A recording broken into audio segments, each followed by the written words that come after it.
Talo falava e le nei vaenga o telefou.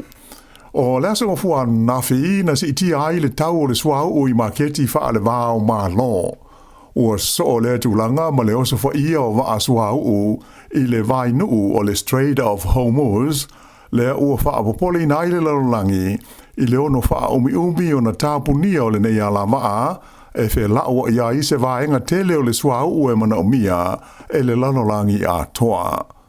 O le swau e ta ua o le Brent oil na si itia le wha ma le afa pasene I lona tau. Ua oi nei I le fitus furuono ta la fitus sene I le paelo e tasi. Ai o le swau Amerika le American crude na si itia le tolu tesi ma le iwa pasene o lona tau. Lipotia we fo I le pau I lalo leo ngā ma le tau o seo kompani valele I atunu o Asia. Ma ua se atuai kompani mwhalapo tonga Inivesi ina I tupe I le whaonga ina leo le Tala Amerika ma le auro mo tu langa o he whaatau inga I le taimi le nei ua whaate tele ai le taua I le vāo Amerika, Israelu ma Iran. O nei si tanga ua so ma se whaaringa mai le fitafita le malo Iran e whapea na o la tau oso whaia ni waasua u se tolu o Amerika ma Peretania I le whangaloa po o le Gulf whapea ai ma le vai nuu le nei le Strait of Hormuz. O lea vai nuu e vai Iran ma le tunu o Oman mai tusa ma le 2 miliona paelo le swau e masani ona fe ave I ai le aso e tasi pe tusa lea o le tasi vai lima o le swau e mana umia e le lalolangi a toa. E le ngata I lea ai e fe ave I ai foi le tusa o le 2% o le kesi swavaia po le liquefied gas mai I le tunu o Qatar mo maketi o le lalolangi.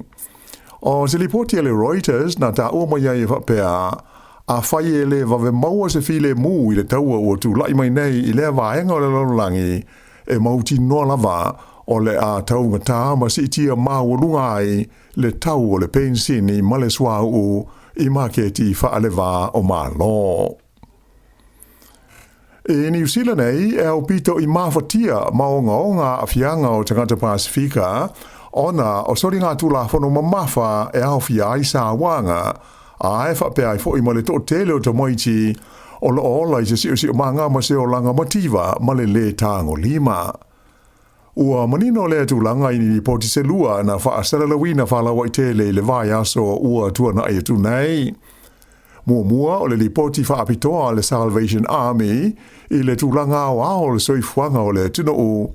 ato ai ma le lipoti mai le matanga ruenga whaamahu mawina whainu mera le malo.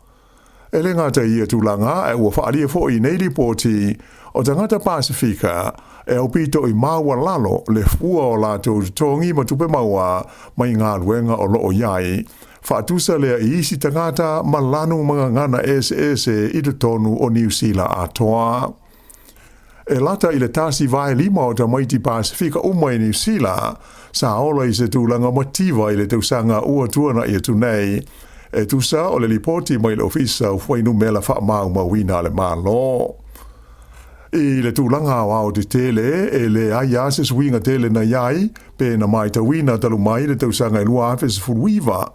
Ai peitai, o le tasi vai tonu o ta maiti Pasifika, sa tu mau peo na whengai ma whaafita uli, ona o le mativa. O se si tanga maua ai lea I tonu o le ono tausanga ua tuanai. O ia whainu mela, ua whaatawina ai, sili atu le tolu se furunua afe, lea whai o ta maiti Pasifika o New Zealand, o lo ola I se tūlanga mativa ma le tango lima. Ua nu mela mua I tu langa whaale tonu ia ai lona lua atu iai I ta maiti Maori. O le fualau tele o le tūlanga mativa o isi ta maiti uma o New Zealand o lo tūlai mai I le se furu lua tesi ma le ono pasene I le taimi nei. E ono pasene e maua lalo ai nai lo le fua whaatatau mo ta maiti Pasifika. O whaamaunga fo I mai le mtanga luenga o whaamisnonga na I loa aise pa u e tu se tolu se furufitu pasene I le afianga o tangata o New Zealand I ni sori ngā tōla whono mamafa I le lua tausanga ua tuana I tu nei. Ai o le whainu mela mo tangata Pasifika e fase furulua pasene na si itia ai ia i tu ainga o afianga i to tonu o le teimi lava le tasi e lua tausanga. E lima afe le a whaina wha popo tangata Pasifika sa afia maa whaina ona oni sori ngā tula whono mamafa e pei ona wha mawina ia o ke topa o le lua afe lua sefuma lima wha tusa lea i le a wha isa iai ia o ke topa o le lua afe lua sefuma tolu. Ai mo le tausanga lava ia na tua nai zunei e sidi atu le sefuma le ono afe la wha inga o tangata Pasifika sa a ina ona o sori ngā tula whono mamafa e pei o le wha o lima o le wha mea ma le wha o lima mātanga. O le teimi le lua tausanga e pei ona ta ua i neili poti o loo awhiai le vai teimi a toa talu o na tula i mai le whainga malo so whatasi le o loo iai nei i te tonu o New Zealand. Ua whaia nei ni mōlianga wha asoli tu la whono e wha asanga i ni ofisa se to tolu o le fua manuao po o le Navy New Zealand. Ona o le whaalawelawe lea na ngoto ai le wa asue le HMNZS Manauanui i Sāmoa il masino o ke topa o le lua afe lua sfufa. O i la tau e to tolu o whaia iai ia mōlianga o le awhia ngai ma le whaamasinonga whaapitoa whaafitafita po o le court martial. O le tasi o la tau nei ua mōlia le whaatamala na mafua ai o na ngoto le nei waa a o leisi ua mōlia le whaatamala ma le whaatakaina o le waa ina ia ngoto. Ma le tōtolu o i la tau ua mōlia i le whaatamala i le ngoto ai o le waa ma le whaatinoina o na tiute se tūlanga whaatamala ma le whaatalale. E le e tuina mai se whaamtalanga alo ia mai le mtanga luenga le pui ngā le malo New Zealand e tusa o le nei mata opu a o ta pena ai mo taurumanga o le whaamasinonga o i la tau e tolu ua mōlia nei. O le whaalawelawe nei e pe ona sila fia ua uma o na tutongi nā tuai e le malo New Zealand ia se taui e ono miliona tā la New Zealand i le malo Samoa. Ona o a whaina mai le ngoto ai o le nei waa o le malo o New Zealand i ngā tei whale o Safata i le lua afe lua huruma le whaa. E whaitau wafe lea whai o pusa o loa te tele po containers o loa mai New Zealand na ave mō maketi whafo ua poloka nei ona o le taua ma vevesi ia ua tūla i mai i sa sae tūru tonu. O New Zealand e iai lana whea ngainga sa o loto tau e whaatau inga ma tunu o a lapi ia e de tonu o le maafutanga e ta ua o le Gulf Cooperation Council lea e au fiai a tunu e pei o Saudi Arabia le UAE po le United Arab Emirates whapea haima Oman.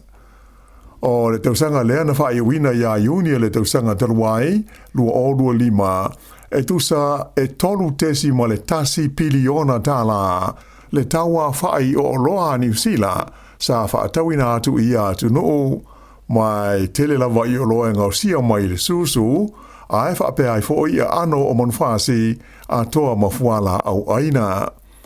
Na whaelo mai le company waa e whaengoina o le kotahi lea sa whawaina le company le Fonterra ma whaatoanga le Silver Ferns Farms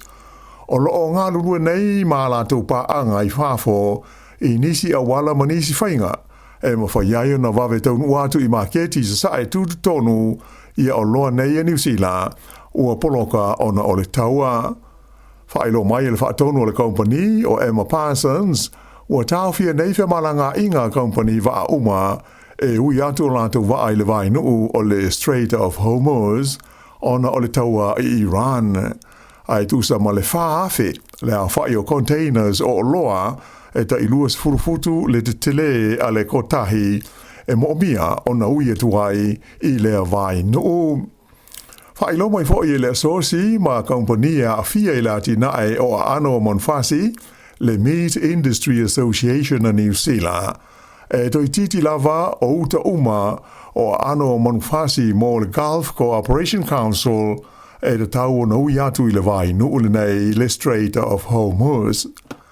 O le tau sangana te nei e tu se lua se lauiva valu miliona tā la le tau o ano manufasi a New Zealand sa whaatauina atu I ia maketi I sa sae tu tono.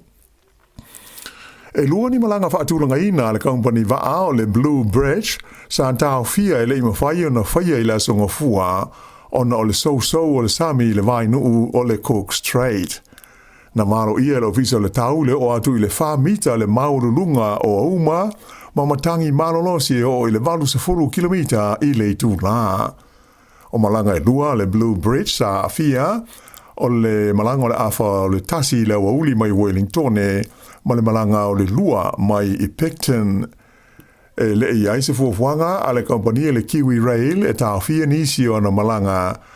a o na waala upase se le vai nuu a ena whaalia sa mata I tuina pēa ia tūlanga e winga I whaale tono le tau e whai fuafua ia ia la tau whaai o ngā ta o mai fo I se sui le kompani e ono tuai ia taimi e whaatau nuai malanga pe a whai e whaale tonu pēa ia winga o le tau.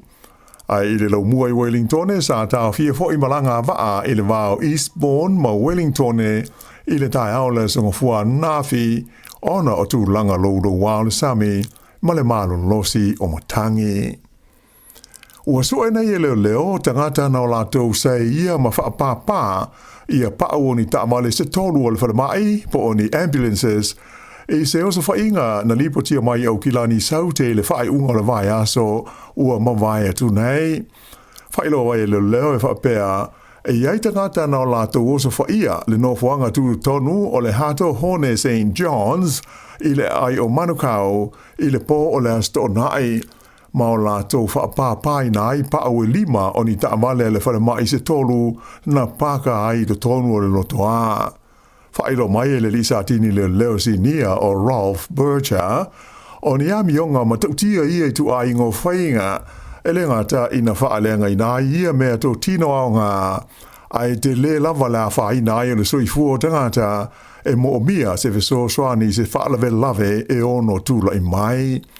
Na ia ta ua e mauti noe umi se taimi e le wheo ia ta vale mai o lona winga o le aafia ai le tariatu o le St. John e ni whaalawe lave whaafosei e ono mo mi ai le la tauwhi soani. Whaalia mai le pule o ngā luenga le St. John ia Andy Everest o le papa ma le whaalenga ino pa o ia ta vale sa tua iai o na la tau tariatu I se vala au whaananati mo se soani le sa ona whaato ai loa I le teimi ua whaale tonu ma le anga pa o ia ta vale. O whaonga ina leo I ata mai ni me po ata I le walo le Station Road I Wiri ai whapea mo le ofisa o le Plunkett o lo latu tua oi I sa idinga ua whainei mo le fia mau o tangata sa whaaponga I lea whaalawe lave. O le whai unga le tausanga e pei ona sila fia le pālota tele New Zealand ai o lea ua maita wina ua ngai atu le tele o pati po vaenga whai o malo e sa ili le whaonga ina le lei o le ata mai whaafolinga po o le artificial intelligence e fiso swani I le whainga o lātou whaatosina. O lea ua amatau na maua ia I tu a inga o whaasaralaunga I lunga o fiso o ta inga tele wawawe e ma tele lava I whaalinga ma whaasaralaunga taungo fie ma whaingo fie o na whai wailonga o na avea ma whaalawe I taimi e whaao ngai nai telefoni ma masini computers I fiso o ta inga I lunga o le social media. E wha ingoa ina le nei whainga whau o le AI slop. E pei o se upu whau leo le tausanga lua o lua 5 ua wha mau I le tusi su e upu le Macquarie Dictionary. E wha matala inai le wha ngā ina o le AI e tusinga ma wha aringa ma wha amtalanga. E pei ona ta tele nei lungo platforms e au pito to tele ma fia tangata e asi iai I fisota inga tele wawawe. Whaalia mai fōi o le tele lava o ia I tu a inga o whaasara launga e le sao mai o ni tusinga e whaasese ina I lātou e whaitau ai. E olo fōi ni ata video ua whaasara lawina ua nā o le whenumia iai o le au whaitau I ni telefou I me tupu mai le taimi I le taimi ai le o ni mea moni. O le whaalawe taruai nei I le solo o le maunga o mawao I maungunui I a Januari sa tele ina whaasara lawina I lunga o se o te inga tele wawe ni ata le sao o le maunga ma lea solo ele. Ea mai sa tele ina whaase se na I le tunu I le taimi o se whaalawe lave matuia na whano ai le soifua te ngata. Ua tele ni la pata inga o whaia e winga I a whaina e ono tūla I mai I le whaonga ina se o le neitu a inga o teknolosi o le AI. Ai wādia ni mai le nei vai taimi, ua ta tele lona whaonga ina I le tonu o New Zealand. Mai ua whaapopoli na I le tele, taruai, ona o le taimi nei, e le o iai, ma e le o lava I ni tūla whono ua fausia, e pui ai le whaonga ina te tau o le nei fo I mea ua ta ua o le ata mai whaafolinga po o le AI, e pei ona whaai ngoi nai fo I a lea I tu ainga o whainga whaatekonolosi. O le poana nei, o le a mawhaiai o nei loa le lei ma manino mai I New Zealand, ia le ngase toto o le masina. Whairo mai I le standaumi au kilani, o le kuata I le se fulu I le poana nei, e amatai una wha ngā solo lea wainga, ua wha amatalaina o le ngase toto a toa o le masina. Ta ua fo I whapea, ona pau leo se ngase toto le masina, o le amawhai o nei lo atu mai I New Zealand nei, I le nei tau sanga a toa. E tari tonu le wa ai tau, e ta ane li tulais fultasi le poa na nei, o amata, ona ngase toto pe pongi sa le susulu o le masina, ma folinga ai e lanu mu toto, pe a puni tia lona malamalama I le ata o le lalolangi, e apo o le tātou paneta o lo o tātou soifua I nei. Ai awha ane le se furulua I le wawao, ua te tau na matua a toa na wha lanu mu I le masina I le vani monimo. E le mana o mia I ni mea wa ai wha apitoa e sila ma mai mo ai I lea tūlanga e pei ona wha ai lo mai e le standau mi au ki lani. E ta'alonga soka wha ale vāo ma lo, a le tu pāo ta mai tai, o ana pō le na whai ai honi ara le lau mua le Solomona, le ta'alonga lona lua le au a New Zealand, le Football Ferns, I le ta'amarusanga sa ili ai a wanoa mo le ipu le lalolangi. O le au le Solomona le na lātou ta'alo, ma o ai o le ta'alonga e valu New Zealand ai le ai Solomona. O le ta'alonga mua le Football Ferns I le Asforeile, o ai le wafo ia na iai e valu New Zealand ai le ai se ai o le ausoka ta mai ta I o Sāmoa. Ta'alonga nafi e Sāmoa ma Amerika Sāmoa na manu malo ai Amerika Sāmoa e tasi I le ai. O leisi ta'alonga e so ai nei le au New Zealand I le ta'amusanga level nei le tulangi o le Oceania, o le a whetauia I ma le au soka a ta mai tai o Amerika Sāmoa, le a ta'alonga e whaie le stofi. O au e lua pito I lunga o le ta'amusanga le nei, o le a se I le vaenga o le semi-final, whapea ai ma le final, ia o le a whaia mai I New Zealand nei, I le masina o Aperila. I tu unga ta male Sāoa na tūlanga lua le I New Zealand o Scott McLaughlin I le tu unga mua le ta'unisanga o ta male Sāoa le IndyCar Series I Amerika I le asonga fua nafi. Na mua o ia I le na mua ai I le tu unga le mua o le tusanga ia le li mai se pania I ngoa ia Alex Palu le ua wha o na siampini I tu unga ta male Sāoa nei. Se furulua te si whaiva se kone le taimi na mua ai Palu ia Scott McLaughlin o New Zealand. O leisi New Zealand sa tau vai le tuunga o le li o Scott Dixon na la vea lana ta vale ia mai le uma ia lana tuunga I lona whaase furua ta amirusanga. O le tasi fōi o li ni mai New Zealand nei e ngoi a Marcus Armstrong sa tu langas fumaltasi o ia I le tuunga le nei o le Grand Prix sa whaia I St. Petersburg. O whai unga leo te la fau.